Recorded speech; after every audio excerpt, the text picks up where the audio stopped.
Hello, my name is Sarah. I'm the speech pathologist at Voice Science, and I'm delighted to talk you through how to pronounce a set of suffixes for English that contain the Z sound. These suffixes are tacked onto the end of some very basic root words in English, and if you have the ability to say them clearly, it can greatly impact on your ability to achieve higher intelligibility scores in your board exams, in the PTE exam, in the IELTS, or even just in everyday practical utilisation of the English language. One of the most catastrophic things for a non-English native speaker is the ability to get through and decode the very multi-syllabic nature of the language.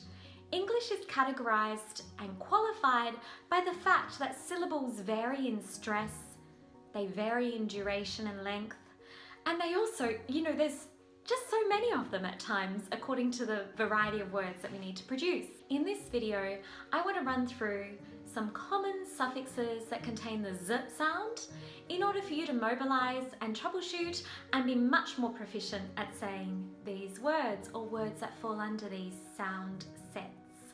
Are you ready to go?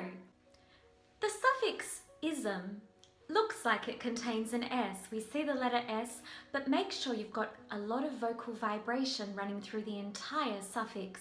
So we have words that sound like this: altruism, capitalism, despotism. Ism will always give you a clue to the meaning and the function of the word in use. It usually is applied as a suffix to pertain to a state or a quality of the thing being described. Therefore, if we take the word heroism, we are alluding to the fact that there was a quality of the hero in the thing being described. Ease is a very common suffix for English. We see an S, but that S must convert to a voiced Z. It's not hard to guess what this suffix will do to the base word that it gets affixed to. If you hear these words: Chinese, Congolese, Japanese, the suffix "ese" will be applied to suggest a geographic origin. Make sure you use voice whenever you encounter this. The suffix "eyes" refers to quality, condition, or even function at times. Take note that the S is never a S, it must default to Z. So we have words like familiarise, patronise, fraternize. This suffix is usually added to words that come from French origin.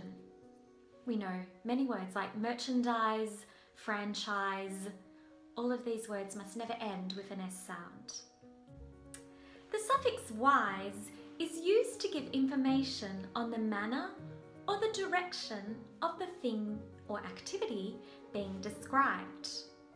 While wise is a word of its own, standing alone, it has a meaning on its own, it can also be tacked on as a segment at the end of a word to give information about the direction or the location of the item. So therefore we have lots of words like clockwise. The suffix isation also contains voice. It's pretty apparent because we do see the Z to ensure that voice does occur on words like civilization, fertilization.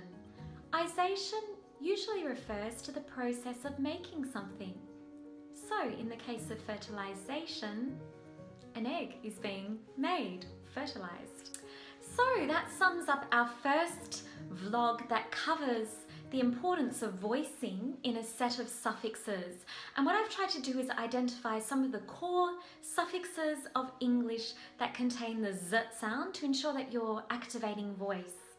Now it's really important that vowels are accurate in these suffixes as well. If they're not, it will impact on the stress of the word and will result in a rhythm pattern that falls outside typical and standard English stress patterns. If you have any questions, don't hesitate to email me at this email here.